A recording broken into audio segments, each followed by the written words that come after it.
Welcome, wrestling fans. Welcome to Curtain Jerkin. As always, I'm your host, Jacob Grondy, reporting for the Main Event Marks YouTube channel. You can also check me out on Spotify. However you're listening to my voice, I appreciate it. Second podcast of the day.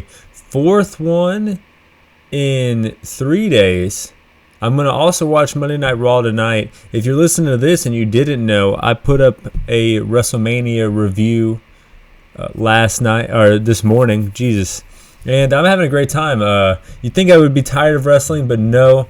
I watched Collision. I watched the clusterfuck. And I got to remember that I don't enjoy that one. I watch it. There's certain moments that are funny.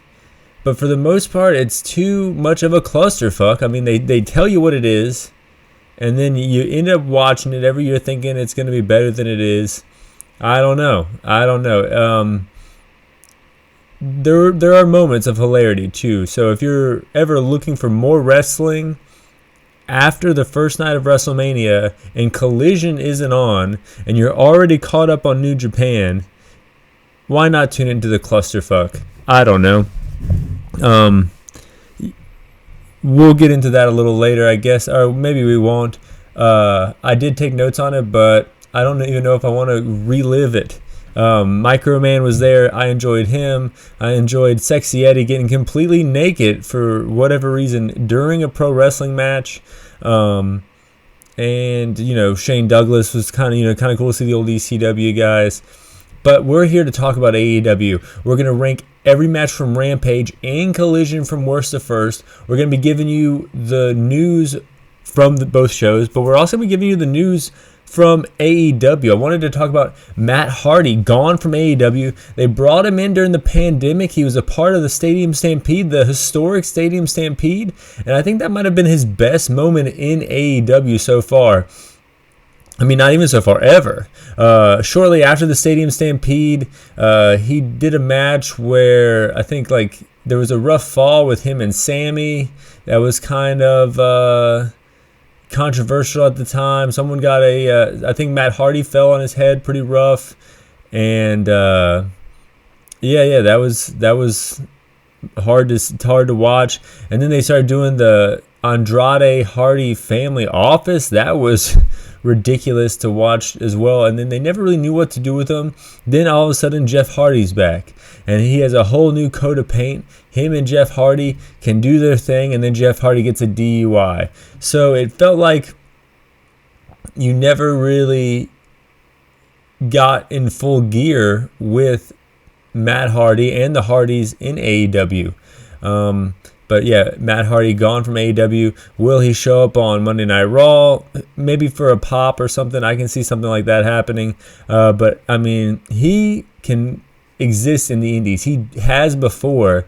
He can go up and down the roads with Ricky Morton until one of them decide not to, and I don't think they're ever going to decide not to. Staple in the Carolinas, staple everywhere. I mean, Matt Hardy's going to be fine, but I think he's best away from AEW, and I think AEW is best away from Matt Hardy too. Also, the news is Punk and Jack Perry footage from All In 2023 will be shown on Dynamite. Apparently this isn't just something they're saying. They're going to show the footage, and if they actually do this is a bad idea, because say this makes Punk look really bad. Okay, so then there's going to be heat on Punk. So isn't there already a lot of heat on Punk? Don't people that already watch your show not like CM Punk anyways for the most part? He went over to WWE, and if the heat is on Punk, you can't have you can't deliver a match with CM Punk anymore because he's in WWE. You're also, by all accounts, Jack Perry, a wrestler that you featured on your show, got choked the fuck out. So that kind of makes him look weak. I know you're not using him at the time, so it's like you're taking time away from guys that can wrestle, want to wrestle, and you want them to wrestle on your program to showcase one guy that's not going to wrestle on your show ever again, CM Punk, and Jack Perry, who you're not allowing to wrestle on your show, who's wrestling in New Japan. So I think that this is bad. I think that when you're knee deep in an argument like Tony Khan seems to be with CM Punk. You always think that if people could just see what happened, if people could just see my side, it would all be rectified. But I think here's the thing: is no one's gonna look good from this. Jack Perry's gonna, if what is talked about actually occurred, Jack Perry's gonna look like a bit of like a prick. CM Punk's gonna look like a douchebag. Tony Khan is gonna look like a guy who can't control his company. And then where does the heat go? Where does this interest go? The interest goes onto Twitter, onto social media, where people are not talking about your show. People are talking about this footage. So I don't think it's good for AEW to show this, but we'll find out on Wednesday what actually happens. I can see them just roping everyone in. I don't know. But going into Rampage, Rampage, of course, was on, I think, the same time as the Hall of Fame, and the same time as Joey Janela's spring break after SmackDown. So maybe it might have even been competing. I think on after Ring of Honor. It's hard to even tell anymore, but it happened on Friday. Layla Hirsch comes out. She's been hiding somewhere for the past few months, but she challenges Julia Hart next week on Rampage. Julia Hart accepts Layla's challenge in a very spooky way. Saraya with her brother Zach Knight and that girl from QTV. This was a backstage segment I kind of enjoyed. They kind of do a good job of playing into their sex appeal without having it like be real serious. It's kind of like a funny way of them playing into how good they look. So, I mean, you don't really see a lot of this in AEW, but I enjoyed it here. Not just for the reasons you would assume. I enjoyed it too. I thought it was some good work. AEW Collision. So their lead-in was a Jonas Brothers concert that was after the Final Four.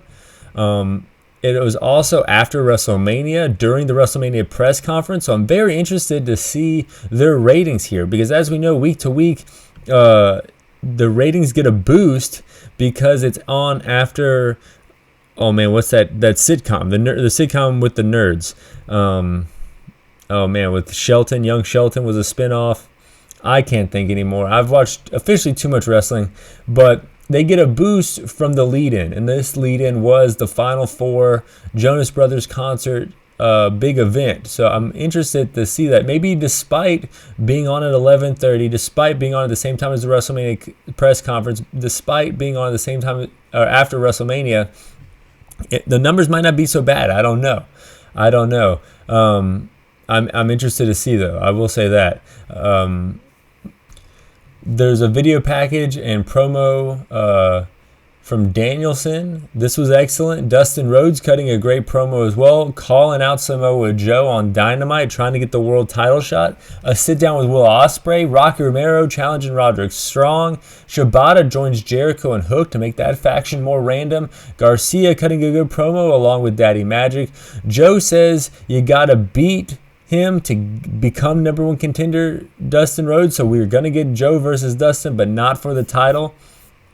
And then, we have the matches. We have 11 matches, and I ranked them all. House of Black versus Matt Sydal, Christopher Daniels, and Brian Keith is the worst match. No, it was pretty good. Good to see Brody King. Sydal fresh off his trip from Mexico. Solid match. House of Black get the victory. Right as they're celebrating, Adam Copeland's music hits. Black goes up the ramp to meet him, but he leaves his buddies in the ring. They get attacked from behind. It's a numbers game for a little bit there. Mark Briscoe and FTR come out to even the odds. The Bucks come out because FTR is out there. And at this point, we already know the finals of the tag team tournament. So all hell breaks loose. This was a great spot. But, the match, there wasn't much to it, so I decided to leave it out of the top 10. What just made the top 10, though, Claudio versus Butcher. Battle of the big men, big match for Butch. Claudio with the swing and the victory. Number 9, Pac versus Encore More. You got to love that name. House of Glory mainstay, been around for a little over 3 years. Pac denies the fans the red arrow off the top and just chokes out Encore More, and then calls out Okada. Number 8, Christopher Daniels versus Malachi Black. This match was similar to the six-man tag that got ranked last. Coming out with Buddy Matthews, but not Brody King for whatever reason. Christopher Daniels ends up eating a spin kick, took his fucking head off. 1, 2, 3. Number 7, Roderick Strong with Taven and Bennett versus London Lightning. Another great name here. Another 3-year veteran. Biggest match of his career by far. Popped up in Ring of Honor and also in C4, this Ontario promotion that kind of gets a little bit of recognition on the internet. The first ever Roderick Strong International Challenge. Strong is billed in London and shitting on the city at the same time, kind of bullying London a little bit here, and gave London some offense, but he takes it to Taven, takes out Taven, and Wardlow comes out there, hits a huge lariat, cloverleaf, London taps out. Number 6, Trish Adora versus Yuka Sakazaki. I love Yuka. I feel like she's kind of gets lost in the shuffle with all these good Japanese wrestlers in AEW, but she kills it. The flexibility, you gotta Adora. You love Nigel McGuinness here. That was a quote from him during this match. Yuka having a hard time getting Adora up for the suplex. Adora not having a hard time suplexing Yuka at all. Sit out powerbomb 1, 2. Sakazaki kicks out, and Adora drops her. She kicks out again. Tightrope cross body from Yuka. 1, 2, 3. She gets the victory. Serena Deeb at the top of the ramp, challenging her coming up here. But going into the top 5. Hook and Jericho versus Shane Taylor and Lee Moriarty. Jericho kind of, I don't know, it's not like he gets booed heavily. It's not like he gets cheered heavily. He's just kind of, it's interesting because he went all the way back to his Lionheart days where before he kind of went heel and started doing really funny stuff in WCW. He kind of would get he would get reactions like this. So it's like he's back to basics and everyone is treating him as such. It's weird to see. Cut the ring in half. Hook in trouble. Jericho gets a tag, but they bring Jericho down as well. Tag back into Hook for the hot tag. Moriarty getting thrown around. Jericho back in there, locks in the Lion Tamer. Shane Taylor tries to break it up, but then Hook catches him, hits an exploder suplex, and Moriarty taps out. This was good. And then I also like the ending here. Anthony Ogogo, former Olympian, comes out and starts attacking Hook at the end of the match, revealing that he's a member of Shane Taylor Promotions here. Apparently, Ogogo is famous in the UK.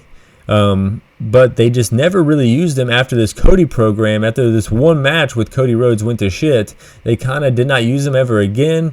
But he's been training, and I think in this Shane Taylor's Promotions faction is a great way to use him because, adds a little prestige to the faction, and also Lee Moriarty and Shane Taylor are great wrestlers. They can maybe cover up his imperfections in six-man tags and whatnot.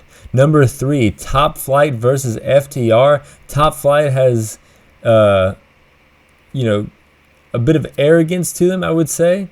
Coming out hot, they shouldn't even be there. Arm drag city from Darius. Cash getting in trouble, getting double teamed. FTR getting the upper hand, and now working over Dante. This was a really good match. Shatter Machine, 1, 2, 3. Moving on to face the Young Bucks at Dynasty. Number 2, Luchas kind of steal the top spots here. Number 2, the main event of Collision. Commander versus Penta. Penta getting the better of the younger and smaller Luchador, constantly and consistently kicking the legs out from under Commander. Commander turning in all around, hitting the Hurricane Rana, and then the dive. Destroyer from Penta. 1, 2, no. Penta dives and gets caught in a Spanish fly. 1, 2. Penta kicks out. Strike battle as the two rise to their feet. Commander bitch slaps Penta. Penta lands a big boot to Commander. Made in Japan. 1, 2, no. Commander with a tornado splash. 1, 2, no. Tightrope walk. Springboard moonsault. Commander goes up, lands the shooting star, but gets caught in a lung blower. This looked like shit. If this move was connected right, this would have been hands down the best match of either show. But the finish looks sloppy. 1, 2, 3. Penta gets the victory. It's ranked number 2. Adam Copeland is challenging Penta for the TNT title. on Dynamite. So Dynamite's going to have Dustin Rhodes and Joe. It's going to have Copeland and Penta, and it's going to have that footage. So, I don't know, a noteworthy Dynamite, maybe. Number 1 is the main event of Rampage. Daniel Garcia with Daddy Magic versus Brian Keith versus Action Andrade versus Commander in an elimination match. Seeing Action and Commander going at it was interesting. And I like how Brian Keith and Garcia didn't just stand around. They were out in the ring going back and forth as the two high flyers were killing it inside the ring. Keith lands a knee to Garcia, 1-2 no. Then a headbutt to Commander. Hurricane Rana, 1, 2, 3. Keith eliminated. Action pins Commander and hits a move called Lights, Camera, Action. Pretty much a cutter. It's down to 2. Garcia going after the knee. Backbreaker, neckbreaker. Action and Control, standing shooting star. Countered and caught into an ankle lock. Action Andrade gets out and won't quit even on one leg. Throwing elbows. Action hits a deadlift Falconero, 1-2 no. Garcia goes back to the leg with a knee bar. Action taps. Super solid match. Super solid weekend for AEW if you watched it. ROH was good. I had maybe tempered expectations would have helped me enjoy that show. Rampage was good and Collision was good, and I'm looking forward to Wednesday night. So they did a good job holding their own during this action-packed weekend of wrestling. As always, guys, fly high. I'm out.